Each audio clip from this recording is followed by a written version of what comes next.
My twin sister Audrey was obsessed with romance novels about rich guys. All she wanted was to marry money and live the high life. She went after Michael Strickland, the richest heir in JES let on. He'd gone blind in a car accident, so Audrey became his private nurse to get close to him. But she got sick of the work fast, so she made me cover for her. When Michael got his sight back and threw a huge party, Audrey decided to drug him. Her plan? Sleep with him and become Mrs. Strickland. I didn't stop her this time. I even booked her a fancy hotel room for it. See, in my past life, I begged her not to do it. I told her those romance novels weren't real and guys like Michael were too powerful to mess with. She actually listened and called it off. But then the news broke, Michael had secretly married someone else. He'd been with another woman that same night. Audrey's fantasy was dead. She blamed me for ruining everything. So did my parents. They beat me and screamed that I'd cost Audrey her chance with Michael. One night, Audrey came into my room with a hammer and killed me. Now I had a second chance. I woke up on the night of Michael's recovered for party. You don't need to pretend to be me anymore, Audrey said, holding a tiny pink pill bottle like it was treasure. This stuff's amazing. Cost me a fortune. But one pill in his drink and I'm Mrs. Strickland. She was already picturing her new life as a rich wife. I stayed calm. Didn't try to stop her like last time. Okay, good luck. But Audrey grabbed my arm. Not so fast. You've been pretending to be me for a year. You know him and his friends way better than I do.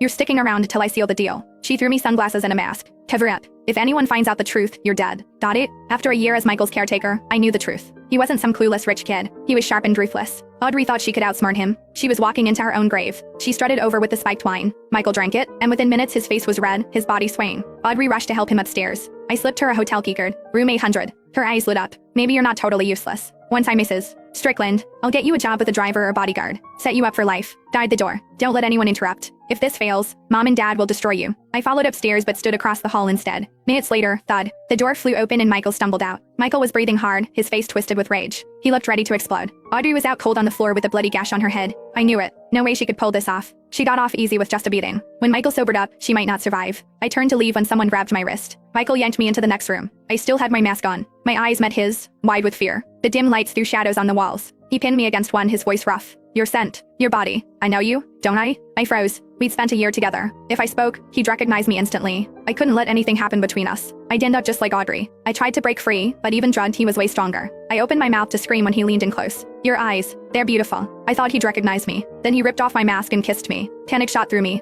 I hit the lights, but it was too late to escape. Hours passed. 5, maybe 6. Deep into the night, Michael finally passed out. Everything hurt, but I forced myself up and got dressed. I wasn't like Audrey, living in some fairy tale where rich men fell for nobodies. I wasn't getting caught in this mess. I slipped out while he slept. No hesitation. No looking back. But right outside, I saw a greasy old guy stumbling from the next room. He whistled when he saw me. I looked past him. Clothes everywhere. Audrey on the bed, dress torn, completely unconscious. Remembering how she murdered me in my past life, I quietly shut the door and left. At home, my parents rushed to greet me with plates of food, all smiles. Audrey, darling, you're back. Then their faces fell. Aurora, why are you here? You were supposed to protect her and make sure the plan worked. I stared at them, amazed at their favoritism. If we didn't look identical, I'd swear